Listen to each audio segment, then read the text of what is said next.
Assalamualaikum warahmatullahi wabarakatuh. Ahlan wa sahlan, kembali lagi bersama kami di Abdul Latif Channel. Sebelum ke pembahasan, jangan lupa untuk menekan tombol like, tombol subscribe bagi yang belum, dan tak lupa untuk menekan tombol notifikasi agar mendapat notif jika ada video baru, dan juga sebagai dukungan untuk perkembangan channel ini. Toyib, langsung kita ke pembahasannya. Assalamualaikum warahmatullahi wabarakatuh. Bismillahirrahmanirrahim. Alhamdulillahirrabbilalamin. Wassalatu wassalamu ala asyrafil anbiya wal mursalin habbi rabbil alamin imamul muttaqin sayyidina wa nabiyyina wa maulana Muhammadin sallallahu alaihi wasallam. Alhamdulillah, di video ini kita bisa berjumpa kembali. Kita akan membahas kitab Alfiya Ibnu Malik di bait 188. Bait ini menjelaskan tentang isim yang dima'tufkan kepada isim inna. Bagaimana hukumnya? Apakah harus rafa atau harus mansub atau boleh keduanya? Nah, kita akan bahas di sini. Sebelumnya jangan lupa untuk menekan tombol subscribe. Bagikan video ini jika ini bermanfaat ke teman-teman Anda yang sedang belajar kitab Alfiya Ibnu Malik. Dan jika ada pertanyaan silahkan tanyakan di kolom komentar. Mari kita mulai ya. Kita baca dulu. Bismillahirrahmanirrahim. Qala al-musannifu rahimahullahu taala wa nafa'ana bi ulumihi fid dharain amin ya rabbal alamin. وجيز رفعك معطوفا على منصوب إن بعد أن تستكملا. Wajaizun yaitu boleh. Ini khobar ya, dia khobar muqaddam.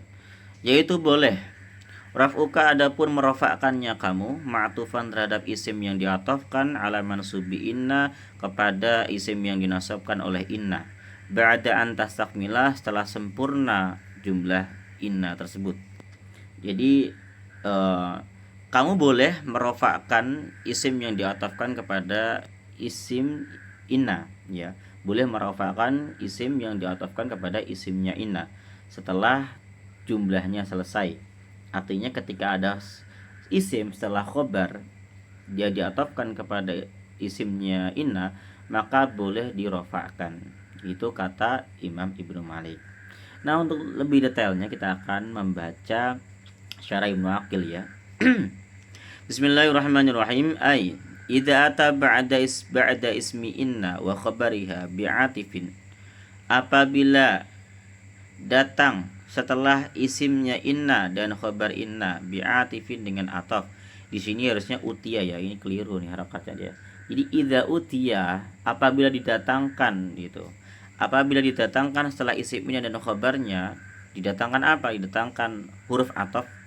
Jaza fil ismil ladzi ba'dahu, maka boleh dalam isim yang setelah huruf ataf tersebut dua wajah.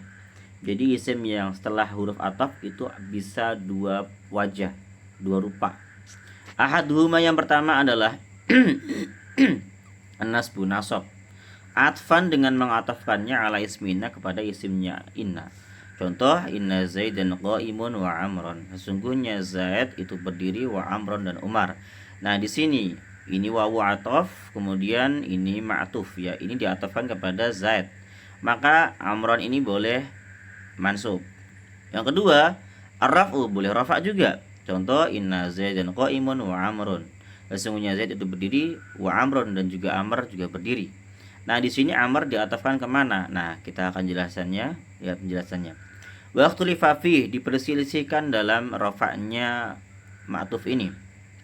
Fal masyhur annahu ma'tufun ala mahalli ismi inna.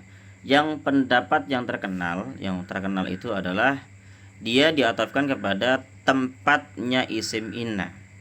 Fa innahu fil asli marfu'un likaunihi mubtada'an. Karena isimnya inna ini pada dasarnya dia itu marfu karena dia sebagai mubtada'. Wa hadha yush'iru bihi dhahiru kalamil musannif. Ini adalah isyarat yang disampaikan oleh kesimpulan dari kalam musannif. Wa dzaba qaumun ila annahu mubtada'un wa khabaruhu mahdhufun. Tapi ada juga kaum yang berpendapat bahwa ma'tuf ini itu sebagai mubtada dan khabarnya mahdhuf. At-taqdir wal umarun wa amrun kadzalika wa huwa sahih. Nah, pendapat yang kedua ini pendapat yang benar begitu. Makanya kita bisa pakai dua pendapat ini ya. Yang satu pendapat masyhur, yang satu pendapat sahih. Maka kita bisa melihat mana nih. Kalau saya lebih cenderung yang sahih ya. Fa in kana al-'atfu qabla an tastakmila inna, apabila ataf itu sebelum innanya sempurna atau sebelum jumlah inna sempurna, Ay qabla an ta'khudha khabariha, artinya sebelum kamu mengambil khabarnya, sebelum inna mengambil khabarnya gitu. Ta'ayyana nasbu 'inda jumhurin nahwiyin, maka harus dinasabkan menurut jumhur mayoritas ulama. Fataqulu inna Zaidan wa Amran qaimani. Nah, kalau misalkan belum sempurna jumlahnya, sudah didatangkan dengan ma'tuf, maka harus nasab gitu. Sehingga nanti khabarnya menjadi tasniyah karena ada dua yang jadi mubtada kan. Inna Zaidan wa Amran qaimani begitu. Wa innaka wa Zaidan dhaibani. Wa jaza ba'dhum ar-raf'a. Tapi ada juga yang merafa'kan. Tapi menurut saya yang paling sahih adalah menasabkannya. Terima kasih, kita akan lanjut di video selanjutnya, bait ke 189. Assalamualaikum warahmatullahi wabarakatuh.